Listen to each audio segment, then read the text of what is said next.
Magic the Gathering can be a very intimidating card game. From multiple formats spanning decades to what only ever seems to be increasing product releases, I thought to myself, can a sealed product even win? Not just any event, but a competitive REL event. With a budget of $50 a week, I wanted to find out. The rules: I cannot trade other players or buy cards individually. Strictly Wizards sealed product alone. This is Magic the Gathering from scratch. So, fair amount to talk about this week. What you're seeing right now is me opening packs right before the RCQ that I played in this past week or two at this point. It was kind of last minute.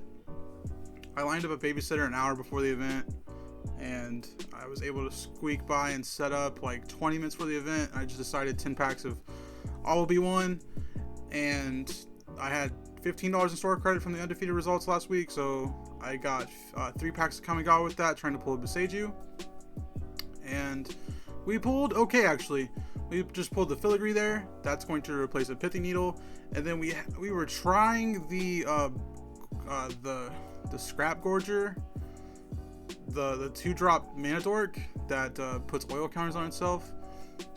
The one time it came up, I just would have preferred to be in Scavenging Ooze and then a Vindicious Gearhawk there. And then we pulled the big one, the Thronebreaker of Silence, which is just going to place one of our shiftings in the board. And I'm not including the RCQ footage here because I went 0-2 barbecue, so it wasn't really good results for the deck. And we're going to go ahead and jump into round 1 of League this week. And we're playing CJ. He's playing a black-green deck. I didn't know it was Fighting Club this time, but I thought it was. So I go turn 1 Elf. He's going to play Land Pass. I'm going to play Mountain into turn 2 Lovestruck Beast, which is very strong for my deck. But he's going to have turn 2 Abrupt Decay, which is unfortunate. I'm going to have turn 3 Questing Beast, though, which is very strong.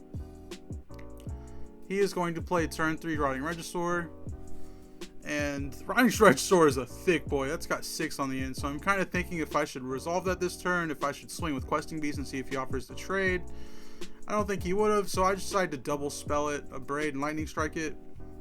Get rid of that, swing in for 4. Untap, go to his turn. And he's going to play a tap land for play, and I love to see this with a Questing Beast in play. And he's going to play a Misery Shadow. Also love to see this, only one open to pump that bad boy to a 3/3. Most of the Planeswalkers and spells in my deck can answer that. Except for like Bone Crusher Giant. But I'm going to go ahead and play a Chandra. Down ticket, deal 4 to Misery Shadow, clean that up, and then swing in for 5. I think swing with the Elf here is fine, just getting the damage. And then he's going to pay 3, and bolt in his land, and then he's going to play this big boy that gets +1/+1. You play green spell, and you can pay for Phyrexian mana for green colored creature spells. And he's going to pay 2 to play the Elf, but that puts him at 2, so I just upchick Chandra and deal 2 to him, and that cleans up that game. And then going into game 2, we both keep 7. He's got turn 1 Lair of the Hydra, turn 1 Elf again, very strong. I saw that. I didn't see that all at the RCQ. He's gonna land pass, and then I'm gonna play land into turn 2 Lovestruck Beast again, which is very strong. He's got the turn 3 Rotting Regisaur this time, again, and I don't have double spell or red source to deal with it. And I'm gonna go ahead and shock in the Stomping Grounds. Swing in for 5, try to get a trade because I do have a Bone Crusher in my hand. If he did block, he chooses not to block. Why would you? I'm going to play Scooz, and then I'm going to tap my Elf, and I'm going to play another Llanowar Elf. And then I'm going to pass to him with green up. He's going to untap, and then, sorry about the camera dimensions. I looked at it so many times, but he's going to play a Fighting Arena off camera, and then he is going to hide away a Titan of Industry. Go to his turn, put a counter on Rotting Regisaur, and then play the Titan of Industry immediately. Put a shield counter on Titan and get a 4/4 Rhino, so very incredibly strong turn for him. He did miss a land drop, I believe. So he's going to swing in for 8. It doesn't have trample, so I'm contemplating if I want to block it. Go ahead and block. Kind of just hoping I draw a land here. Go ahead and eat that. Put a counter on Scooz.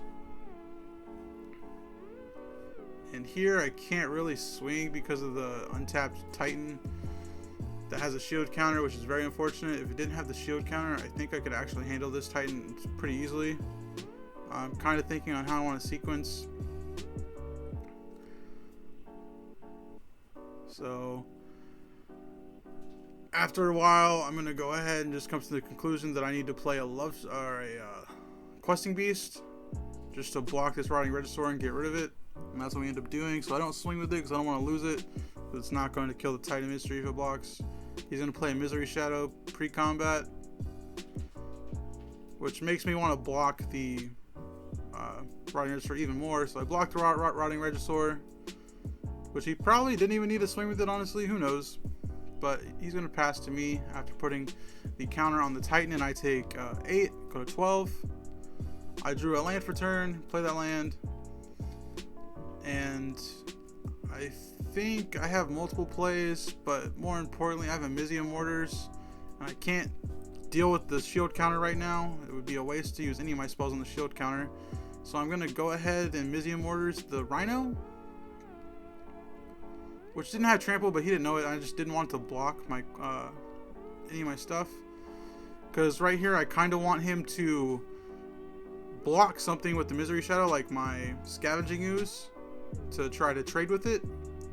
And so I'm thinking on if that'll happen, if I should play it that turn, because he has one open to make it a 3/3, and all I have is a Bone Crusher Giant in my hand. So I go ahead and swing with the Scoos. I probably should have also swung with Lovestruck Beast here. I don't know. I'm not sure why I didn't, but he doesn't offer the trade, so I go ahead and just cast my Bone Crusher Giant as a creature and pass to him. He's going to play land for turn, tap 3, play another Rotting Regisaur, put the counter in the Misery Shadow, swing for 8 again. And I'm just kind of doing math because I'm pretty sure with the Glorybringer in my hand I can just kill him, especially if I draw a land for turn. So I go ahead and untap, don't draw a land, but play the Glorybringer. I'm going to swing in for 11 either way. Like, either way he blocks, I'm going to be going for 11 after I exert the Glorybringer and kill the Misery Shadow. I only go up to a 4/4. He's kind of doing math here, and then he's going to give it to me. So not too bad of a game there. Cleaned that up pretty good. I tanked a little bit, but better be safe than sorry, especially when you watch the next game. So game 2, I'm playing with Sam, and I kept a really greedy hand. I go turn 1 Elf, but that's my only land. If he would have had Fatal Push, it would have been bad. So I go turn 1 Elf into turn 2 Elf, and then I play Heart's Desire for the 1/1. He's going to Thoughtseize. He is going to take Furnace Punisher. It's kind of thinking, but yeah, it takes Furnace Punisher, which honestly would have done damage to me too. I draw the land for turn, which is really good because I can play Questing Beast and leave up Tyvar's Stand that he knows about. And he's kind of thinking here, he wants to read Tyvar's Stand to see what it does. Hexproof Indestructible for green mana. He's kind of thinking he's got to go ahead and just play a spell anyway, so he's going to try to turn my Lovestruck Beast into a 1/1. And I'm like, I got to go ahead and fire it off, so I give it Hexproof. And then he's going to pass to me. No reason to Fatal Push. And then I'm going to go ahead and think about it, but I get greedy here. I should have just swung for 6, but instead I try to get an extra point of damage with the Elf. And he's going to Fatal Push inside of combat, which sucks because now I'm forced to either lose this Elf or play efficiently and stomp him with this Elf. And that's essentially what I do instead of just playing out a Bone Crusher. Playing out the Bone Crusher would have felt way better. It is what it is. He's going to play Archfiend and Dross on his turn and pass to me. And I didn't really know what this deck did. Like, I saw it happen, and when it happened, I was like, how'd you just win? So I'm kind of thinking about how I should navigate my turn, and I feel like if I just swing out and he doesn't block, then I just Lightning Strike him and win. But I kind of like Tunnel Vision on killing my own creatures, and when he blocks here, I should have abraded his Archfiend the Dross. I didn't think about it. And then I go ahead and let him untap. So he still has the Archfiend, and he's going to go ahead and try to combo. I'm going to abrade my own Elf. Doesn't matter, really, because he still has a 6/6, and I'm left with a 1/1 and a Bone Crusher Giant on an adventure. Like, the board state's not good. He's going to pass to me. I'm going to realize that my board state's awful and just scoop. Can't beat a 6/6 that deals 2 when creatures die. I'm going to mulligan, go to 6. He's keeping 7. I didn't board correctly here. I didn't put in Outland Liberators. I didn't put in Cinder Vines. I don't know why. Maybe I thought it was a sorcery. I thought his combo piece was a sorcery, and I didn't read the card. Read the card explains the card. But I play turn 1 tap land into turn 2 Mutavault. He plays tap land, pass. And then I'm going to play Lair, swing it with Mutavault. I have a really slow hand, but I don't think I need a fast hand necessarily. I have like a good hand that doesn't let his deck do what it's supposed to. But if I would have had Outland Liberator or Cinder Vines, would have been way better. And then I play Lair for turn, tapped. I don't want to swing it to the Goblin, so I just pass. And then he is going to loot. I'm going to go ahead and stomp the Goblin before combat. He's going to play Archfiend the Dross on curve, which sucks. And then I have land for turn, and I have a card that his combo doesn't interact with and is indestructible on my turn. It's the Thronebreaker of Silence. But we're just not doing enough. Gonna go ahead and flip the Fable. So Fable's put in so much work in this game. And he's gonna play the second Archfiend of Dross. Missed his land drop, but 2 Archfiend of Dross and a Fable is a pretty good place to be in. I'm gonna kind of tank here because I have Luca. I think I have Chandra. Like, I have so many plays I could make. I'm just not sure how I'd navigate this turn and do anything. Like, I drew Stormseeker for turn. And I'm wondering if I just play that, make a Thorn a 6/6, get in for 6. Or make him a 6/5, get in for 6. I'm not sure how to navigate. Eventually, I just come to the conclusion I need to play this. I need to just play my cards. Because if he has combo, he just has combo. And I'm not going to win the game if I don't. So I go ahead and play my Stormseeker. And then I Mizium Mortars the Fable. And maybe if I was going to swing the way I did, obviously he's going to block and deal 4 to me. I should have just waited and then Mizium Mortars after blocks, but he got me. I didn't really know how to play against that matchup, and I didn't record round 3, but we played the guy last week that was playing black-red, but this week he was playing his Magda Dragon deck. And I feel like I have a fairly good matchup with that deck. I interact with Magda pretty well. And I'm playing much bigger creatures on turn 2 than he is. Like, he's usually just swinging in for 3. And I'm either playing a Stormseeker or I'm playing a 5/5 Lovestruck Beast or a 4/3 Bonecrusher Giant. So we take game 1, like, we just drew the nuts. A normal boat hand. Game 2, it was kind of back and forth and really close. And he might have actually even pulled it out. I didn't notice, but going to my turn, when I swung out, he said that he forgot to trigger his Chariot to copy a cat. I don't know if you can actually miss that, but he said he missed it, and Exerting My Dragon killed his only blocker, and I was able to get in for exactly lethal, I'm pretty sure. So that sucks. Going to game 3, I would have been fine though. I didn't care if he got the token. It would have mattered a lot there, but it wasn't no big deal. Being game 3 on the play would have been pretty fine. Speaking of, we have a lot of things to talk about. I think I want to start uploading more videos. Like when I was uploading multiple videos a week, even though they were like just gameplay videos, I was seeing like okay growth, and I never thought that anyone would subscribe, and I do appreciate everyone that does. So with that, I want to keep the same momentum. So I'm thinking about posting 2 times a week if it enables me. Like, sometimes this video itself is hard to get out. I wanted to actually get this episode out last Sunday after the RCQ. I didn't do good at the RCQ.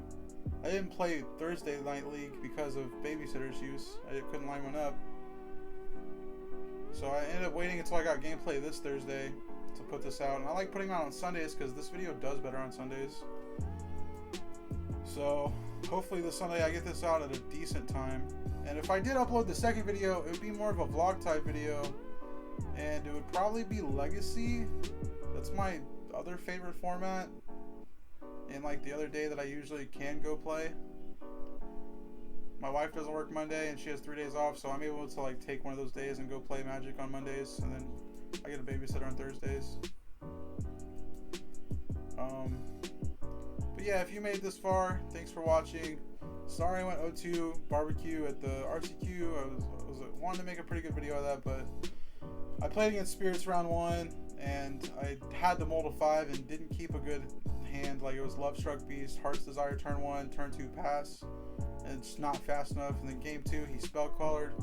all my uncounterable stuff. Like I had shifting on turn 3 and he spell quellered it.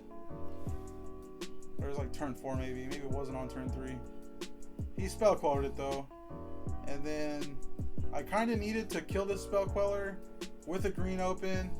So I couldn't play the Glorybringer in my hand. So I just went to Rending Volley, his spell queller, and he had another spell queller. And like pretty much had lethal already before the other spell queller. So and then game 2, round 2, I actually paired up. I played up and I played mono green. And again, like I kept a kill at turn 1 and turn 2 elf hand, but he just still was able to play out of it, which is fine. I wasn't doing anything. And against that deck, I needed to keep a much faster hand, but it's hard to mulligan into a typical boat hand when you're playing 1 Stormseeker. And then game 2, I upticked my Chandra, or maybe it was game 1, but I upticked my Chandra. I didn't play my land for turn because I kind of wanted Scooz or bust. Like I didn't think I was going to win the game at all if I didn't get Scooz to exile his Old Growth Troll if I got rid of it. And I exiled a Glorybringer, which might have mattered in card advantage terms, but I don't think the Glorybringer was going to win me the game at all. So I ended up losing 0-2 to mono green. And then I played round 3 and I got a win against an incubator deck that Cole was playing. I meant to just leave, and my wife didn't pick up the phone because I had to get dropped off so I could make it in time. I just had a babysitter. Like she picked up Imogene and then took me to the event because the babysitter's my mom. So she just drove me there, and my wife was taking a day off and just relaxing on a Saturday. So I told her whenever she wakes up to pick me up, and she took a while to pick me up.